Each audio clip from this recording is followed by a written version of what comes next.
సుహాసిని తనకు జరిగిన అత్యాచారానికి పగ సాధిస్తోందండి. 5 హత్యలు ఆల్రెడీ చేసేసింది. 5 హత్యల్ని ఛేదించటానికి జాన్ ప్రయత్నిస్తున్నాడు అనుకుంటాను. లాల్‌నేమో బంధించి ఉంచారు. సో, లాల్ బంధనాల నుంచి తప్పించుకున్నాడా? John సుహాసినిని trace చేయగలిగాడా? అసలు జాన్ సుహాసిని ట్రేస్ చేయడానికే తిరుగుతున్నాడా? ఇంకా దేనికైనా తిరుగుతున్నాడా? ఈ పార్ట్‌లో తెలుసుకుందాము. మోటార్ బైక్ స్టార్ట్ చేసుకుని జాన్ వెళ్ళిపోయాడు. ఫిరోజ్ గాంధీ పార్కు బయట బైక్ దిగి జాన్ గేట్లో నుంచి లోపలికి ఉరికాడు. మెడలో కెమెరాతో. లోపలంతా కోలాహలంగా ఉంది. జనం తండోపతండాలుగా వచ్చి చూసిపోతున్నారు. శవాలున్న చోటు నుంచి దూరంగా ఉంచుతున్నారు వాళ్ళని పోలీసులు. అన్నదమ్ముల శవాలిప్పుడు భంగిమలు మారాయి. అధికారులు పక్కకు నిలబడి చర్చించుకుంటున్నారు. జాన్ వాళ్ళని విష్ చేసి వాళ్ళ మొహం చూస్తుంటే వెళ్ళి చకచకా ఫోటోలు తీసుకున్నాడు.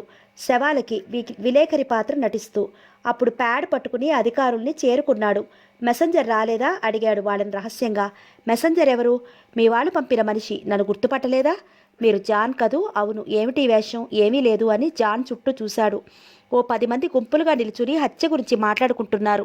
జాన్ వాళ్ళని గమనిస్తూ ఇక మీ పని ముగించుకోవచ్చు అన్నాడు జాన్ ఇన్స్పెక్టర్తో. ఏమిటిదంతా జాన్? ఏమీ లేదు. కత్తులు ఏవి? 2 కత్తులు ఇన్స్పెక్టర్ అందించాడు. జాన్ వాటిని చూశాడు. అవే కత్తులు అలాగే ఉన్నాయి. వాటికి లేబుల్స్ కట్టి ఉన్నాయి. ఒకటి జగదీష్ ప్రసాద్, విద్యార్థి, చెల్లెల్ని చెరిచిన పాపానికి. సమయం రాత్రి 12, తేదీ 16/12/82.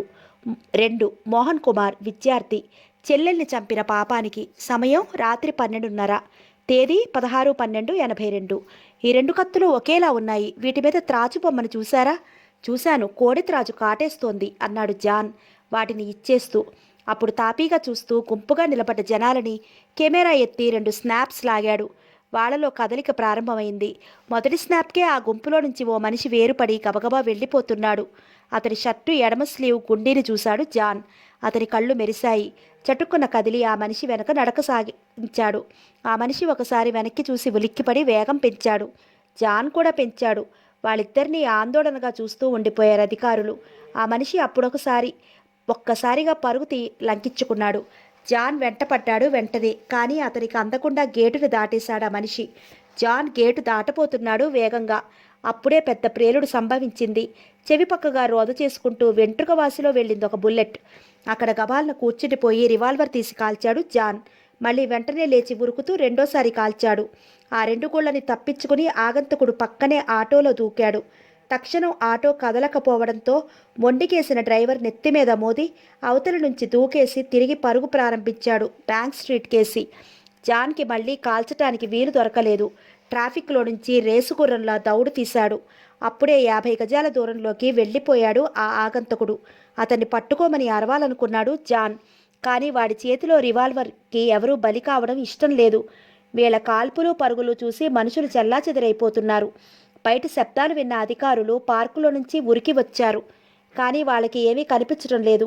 అప్పటికే సాగర్ టాకీస్ వద్ద ఉన్నారు ఆగంతకుడు జాన్ని దిమ్మెరపోయేలా చేస్తూ ఉన్మాదిలా ఆబిడ్స్ ట్రాఫిక్ ఐలాండ్ వద్ద అడ్డుకోపోయిన 2 అధికారుల్ని తొడల్లోకి షూట్ చేసి కారు 2 టైర్లని బర్స్ట్ చేసేసి అలాగే ముందుకి పారిపోయాడు. అధికారులు పక్కకి పడిపోయారు. కారు ఓ వైపుకు ఒరిగిపోయింది.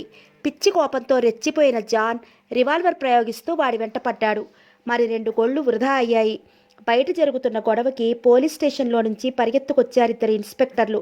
పరిస్థితి గ్రహించి వెహికల్స్ ఎక్కేశారప్పుడు. ఒకరి వెనుక ఒకరుగా పరిగెత్తుకు వస్తున్న ఆ సాయుధుల్ని చూడగానే భయంతో కార్లని ల్యాంపు పోస్టులకి పెట్టేసేవాళ్ళు. 2 వీలర్స్ని బెదిరిపోయి వదిలేసి కింద పడిపోయేవాళ్ళు. దారి పొడుగున లెక్కలేనంత మంది. ఆగంతకుడు ఇంకోసారి వెనుతిరిగి కాల్చిన బుల్లెట్ జాన్ని స్పృశించలేదు. కానీ షాపులోకి ఉరుకుతున్న ఓ వృద్ధురాలిని పడగొట్టేసింది చెంపలోకి దూరిపోతూ.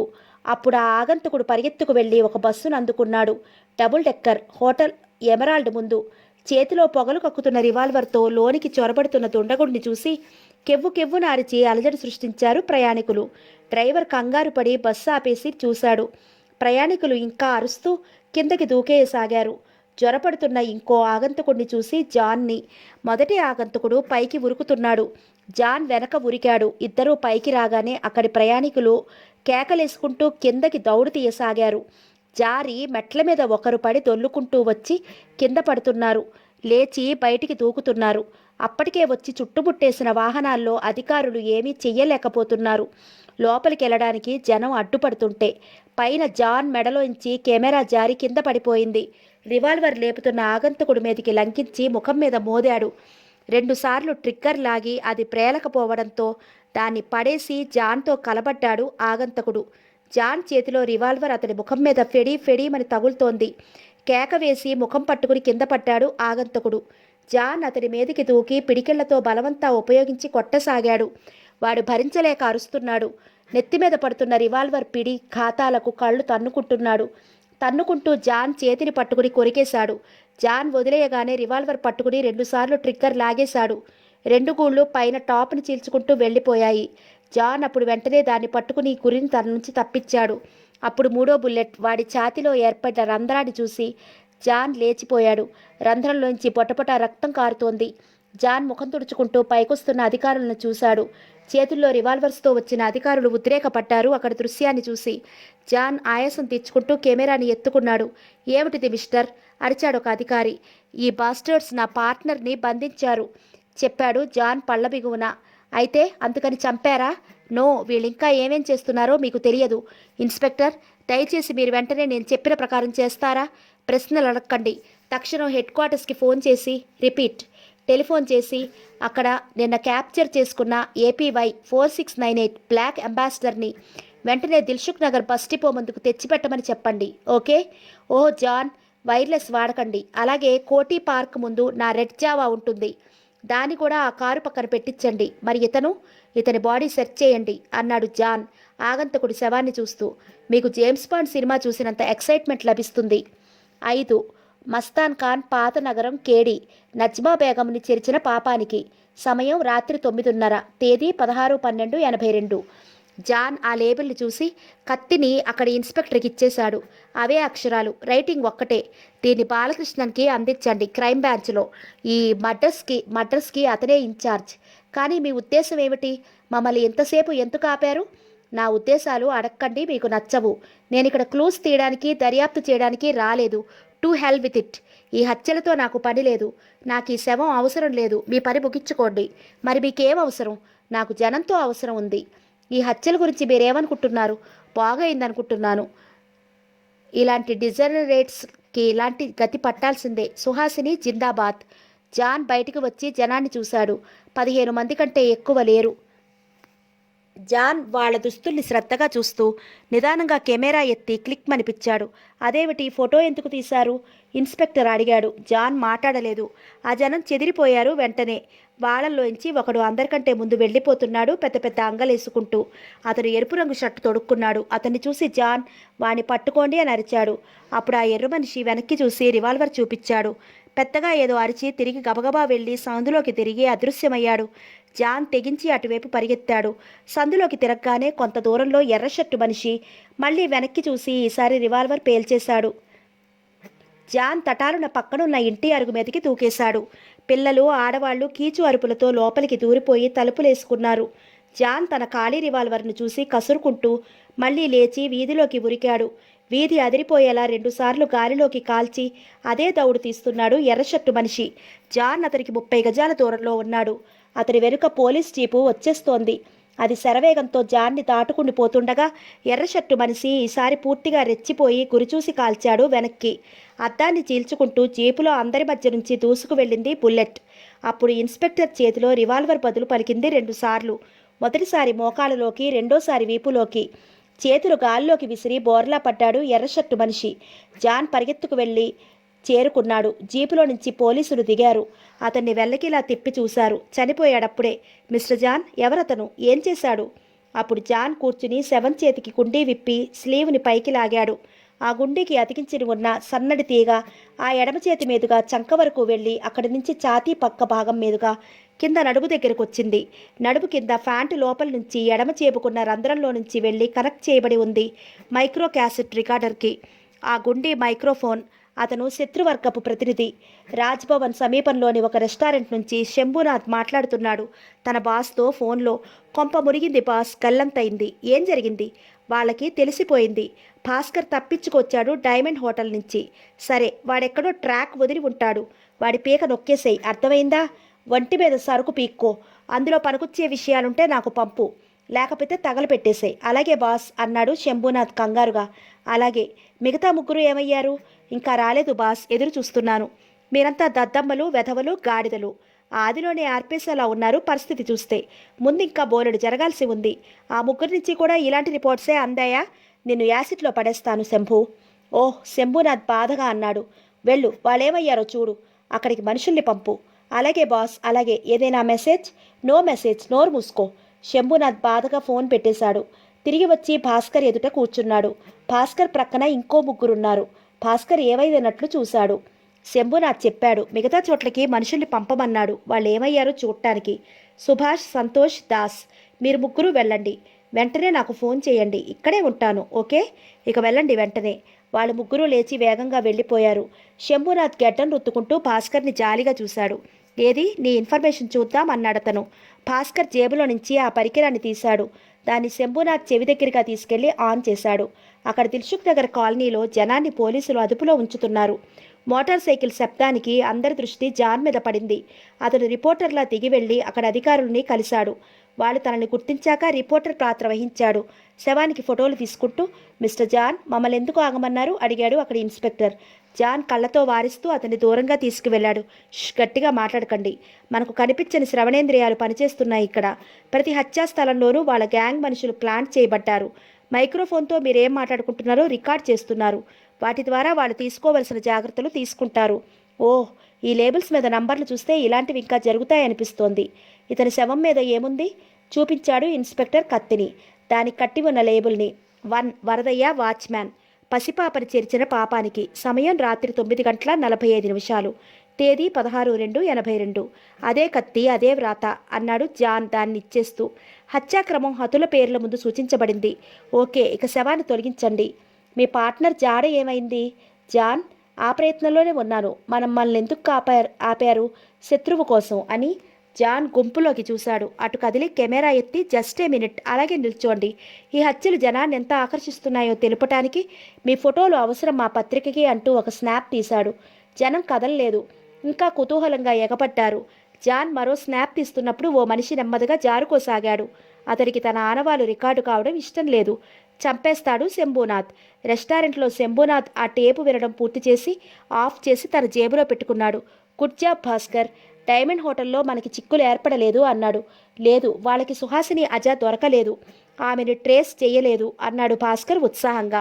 శంభునాథ్ తలూపాడు. అవును, నిన్ను తప్ప. అంటే? భాస్కర్ కళ్ళు చిట్లించి చూశాడు. నిన్ను ట్రేస్ చేయగలరు అని శంభునాథ్ బాస్ తనకేం చెప్పాడో వివరించాడు. భాస్కర్ ముఖంలో భీతి ప్రవేశించింది. కానీ పొరపాటు అందరూ చేస్తారు కదా భాస్కర్ అన్నాడు శంభునాథ్ తిరిగి జాలిగా చూస్తూ. అయితే అందరూ క్షమించరు. మన బాస్ గురించి నీకు తెలుసుగా. అతడొక నిర్ణయం తీసుకున్నాడంటే తిరుగుండదు. వెళ్ళిపో నువ్వు భాస్కర్, నువ్వు వెళ్ళిపో. దూరంగా, దూరం దూరం, చాలా దూరంగా వెళ్ళిపో. ఇంకెప్పటికీ కానరాకు. నువ్వంటే నాకెంతో ఇష్టం. ఎలా చంపను? నువ్వు పారిపో భాస్కర్, ఎవరికీ కనిపించకుండా. నాకు కానీ, బాస్ మనుషులకు కానీ, పోలీసులకు కానీ కనిపించొద్దు. అర్థమవుతోందా? ఇక వెళ్ళిపో. భాస్కర్ కలవరంగా చూశాడు. శంభునాథ్ ఉరిమి చూశాడు. వెళ్ళిపో ఇక్కడి నుంచి తక్షణం. భాస్కర్ లేచి చెమటలు తుడుచుకుంటూ వణికిపోతూ దౌడు తీశాడు అక్కడి నుంచి. ఆ వెళ్ళిపోతున్న మనిషిని చూస్తూ జాన్ కెమెరా దించాడు. అతన్ని జాగ్రత్తగా చూశాడు. అతను గబగబా సాగిపోతున్నాడు కాలనీ వైపు. బ్లూ షర్టు, పొడుగు చేతులు, అదే గుండి ఎడమ చేతికి. అతను గమనించకుండా జాన్ మనుషుల చాటును నిల్చుని గబగబా వెళ్ళిపోతున్న అతన్ని చూడసాగాడు. ఆ మనిషి 2-3 సార్లు వెనక్కి చూశాడు. అలా వెళుతూ వెళుతూ కాలనీ చేరుకుని అక్కడే నిర్మానుష్యమైన వీధిలో ఆగి ఉన్న బ్లాక్ అంబాసిడర్ని చూశాడు. అతని కళ్ళు పెద్దవయ్యాయి. నంబర్ ప్లేట్లను చూసి ఊపిరి బిగబట్టాడు. వెంటనే అటూ ఇటూ చూశాడు. ఎవరూ కనిపించలేదు. అతన్నెవరూ గమనించడం లేదు. అతను కొన్ని క్షణాలు తటపటాయిస్తూ అక్కడే నిలుచున్నాడు. మళ్ళీ మైదానంలోకి సూటిగా చూశాడు. ఎవరూ రావడం లేదు. అతను వెంటనే డోర్ తీసి కారెక్కాడు. ఇదంతా గమనిస్తూ జాన్ మోటార్ సైకిల్ దగ్గరికి కదిలాడు. అప్పుడు ఆ కారు స్టార్ట్ అయి వెళ్ళిపోతుండటం చూశాడు. వెంటనే బైక్ స్టార్ట్ చేశాడు. ఆ కారు వేగంగా వెళ్ళిపోతోంది. జాన్ వేగంగా అనుసరించాడు. ఆ మనిషి వెనక్కి చూడడం లేదు. కారుకి రియర్ వ్యూ మిర్రర్ లేదు. ఆ కారు మెయిన్ రోడ్ చేరుకుని ఒక షాపు ముందు ఆగింది. జాన్ కూడా దూరంగా ఆపి చూశాడు. ఆ మనిషి కారు దిగి ఒక హార్డ్వేర్ షాపులోకి పోతున్నాడు. John cigarette వెలిగించుకున్నాడు. 5 నిమిషాల తర్వాత ఆ మనిషి తిరిగి వచ్చాడు. అతడి చేతిలో పెయింట్ టిన్, ఒక బ్రష్ కనిపించాయి జాన్కి. అతడు కారెక్కి తిరిగి బయలుదేరాడు. జాన్ కూడా బైక్ స్టార్ట్ చేశాడు. ఆ కారు సరూర్ నగర్ వైపు వెళుతోంది. ఓ నిర్మానుష్యంగా చెట్లున్న ప్రదేశంలోకి కారును తిప్పి అదృశ్యమయ్యాడా మనిషి. జాన్ మరికొంత దూరం వెళ్ళి రోడ్డు మీద ఆపి కూర్చున్నాడు. అప్పుడు పావుగంట తర్వాత తిరిగి బయటకు వచ్చి రోడ్డెక్కిందా కారు. దాని నంబర్ ప్లేటు ఏపీటీ 6388 కాస్త ఏపీడీ 688గా మారిపోయాయి. ఆ కారు వేగంగా ఉరుకుతోంది తిరిగి సిటీలోకి. జాన్ కూడా వేగంగా అనుసరిస్తున్నాడు. ఎంత వేగంగానంటే కాసేపట్లోనే కళ్ళ ముందు జరిగిందా నుంచి తేరుకుని తప్పించుకోలేనంతగా బ్రహ్మాండమైన విస్ఫోటంతో పేలిపోయిందా కారు టెలివిజన్ స్టేషన్ ముందు.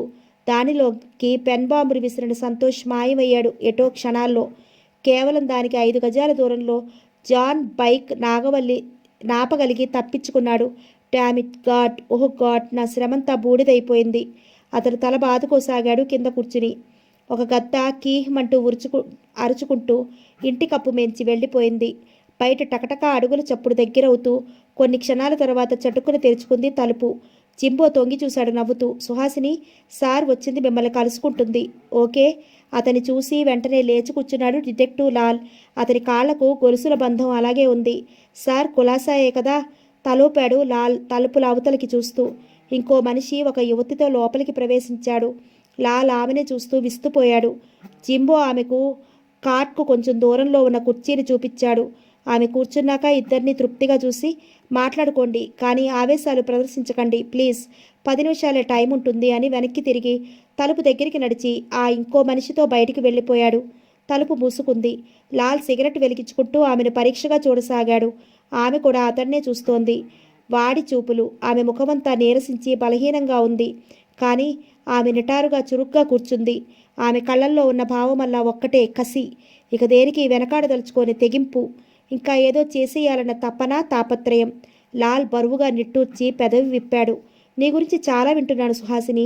నువ్వు సాగిస్తున్న మరణకాండ రేడియోలో తెలుసుకున్నాను. ఎందుకు నువ్వు ఇలా చేస్తున్నావో నీకు అసలు తెలుసా? నువ్వు స్పృహతోనే చేస్తున్నావా ఇవన్నీ?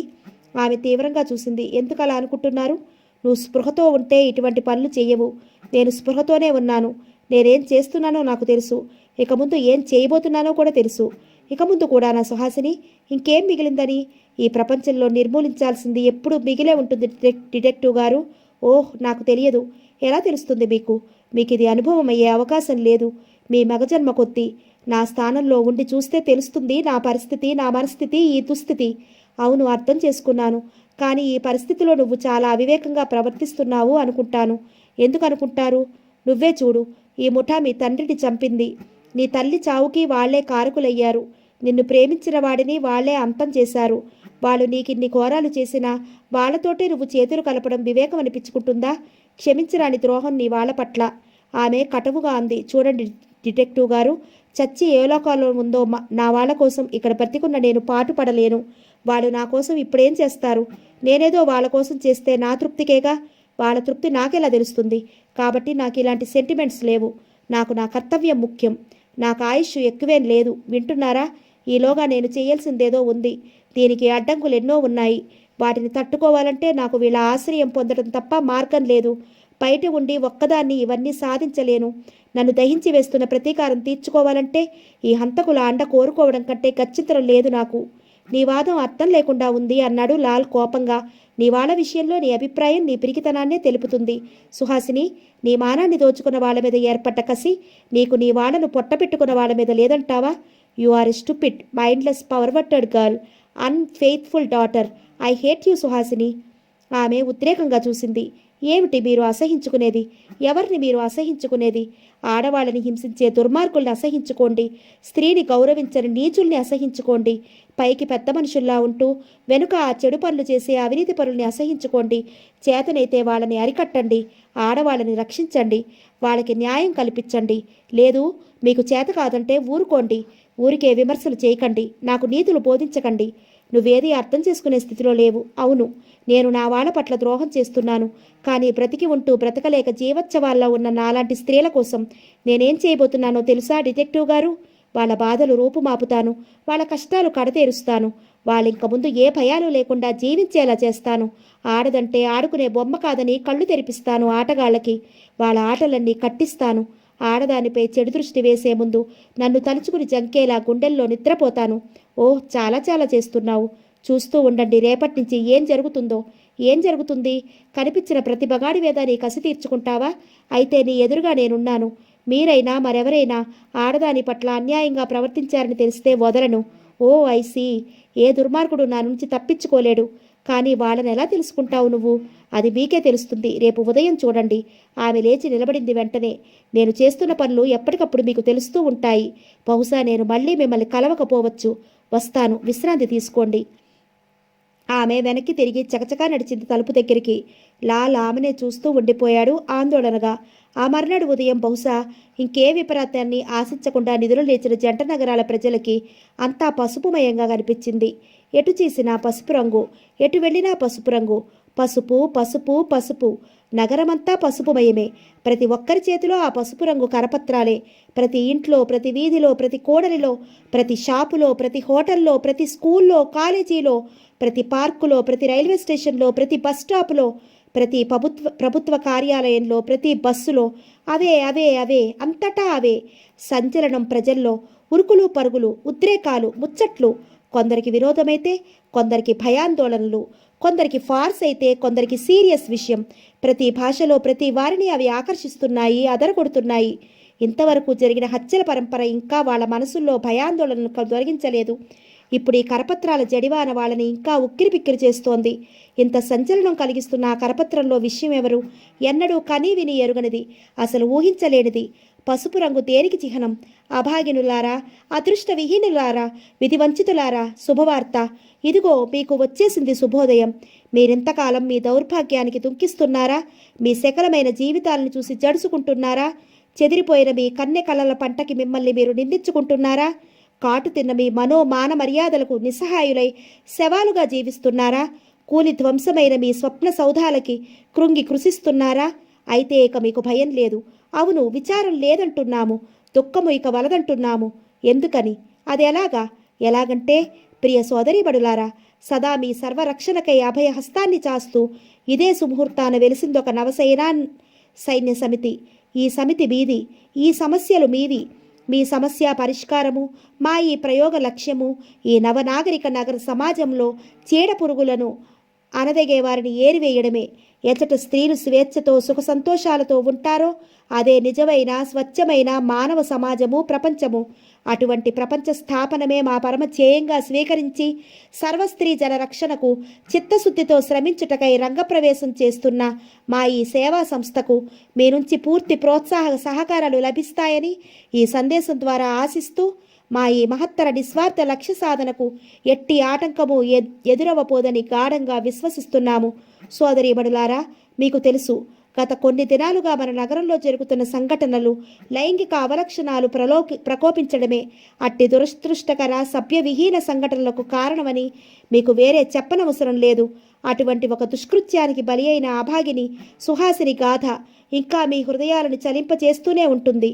అదుగో, మా ఆశయ సాఫల్యతకు ఎన్నో కష్ట నష్టాలు కోర్చి విజయం పొంది ఎట్టకేలకు మా ప్రతినిధిగా కొని రాబడిన ఆ ప్రచండ ప్రళయ స్వరూపిణి సుహాసినీదేవియే మా ఆధ్వర్యంలో మీ కన్యలని కష్టాలను కడతీర్చడానికే కంకణం కట్టిందని చెప్పటానికి మాకు గర్వం చాలడం లేదు. ఆమె చతురతకు మచ్చుతొనకలనదగిన 5 వధింపులను నిన్న మీరు గాంచారు. ఆమె శక్తియుక్తుల పట్ల ఊహించని విహ్వలాత ఆశ్చర్యాలతో పాటు ఆమె పైన ఎనలేని భక్తి గౌరవాలు మీకు ఏర్పడే ఉంటాయి. అందుకే ప్రియ సోదరీమణులారా, ఆమెకు ఈ అమూల్యమైన సేవలను ఈ సందర్భంగా వినియోగించుకోవడం మీ విద్యుక్త ధర్మమని విజ్ఞప్తి చేస్తూ దీనికి మీరెప్పుడూ వెనదీయబోయారని ఇందు మూలంగా విశ్వసిస్తున్నాము. ఇప్పుడు మీరు చేయవలసినదల్లా అతి సులభమైన స్వల్ప ప్రయత్నమే. మిమ్మల్ని వంచినా లేక వంచబూనినా లేక వంచబూనుతున్న అప్రాచ్యుడి యొక్క పూర్తి చరిత్రను లిఖితపూర్వంగా మా చేతులలో ఉంచటమే. ఆ పిదప అంతయో మా చేయానుసారంగా జరిగిపోతుంది. దీనికి మీకయ్యే ఖర్చు ఒక పోస్టు కవర్ ఖరీదు మాత్రమే. కనుక సిద్ధం కండి. ఇక త్వరపడండి, త్వరపడండి, త్వరపడండి. ఇప్పుడే పూనుకోండి. రండి ముందుకు.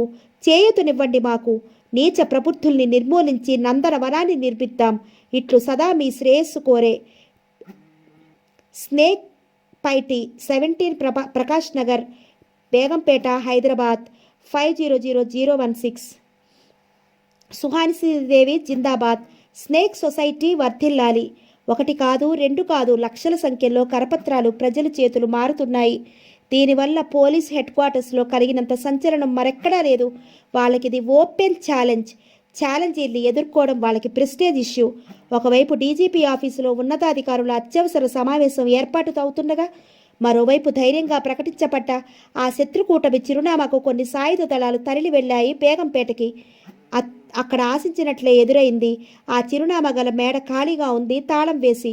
తీవ్రంగా దర్యాప్తు చేసి ఆ మేడ యజమానిని ఎర్రమంజిల్లో పట్టుకున్నారు. అప్పుడు ఆ మేడను 2 రోజుల క్రితమే ఒక పెద్ద మనిషి అద్దెకు తీసుకుని అడ్వాన్స్ చెల్లించాడని చెప్పాడతడు. అతడు అడ్రస్ ఇవ్వలేదు. యజమాని చెప్పిన ఆనవాలు ఉపకరించలేదు. ఆ మేడ ముందు మఫ్టీలని ప్లాంట్ చేశారు. తర్వాయి భాగం రేపు చెప్పుకుందాం.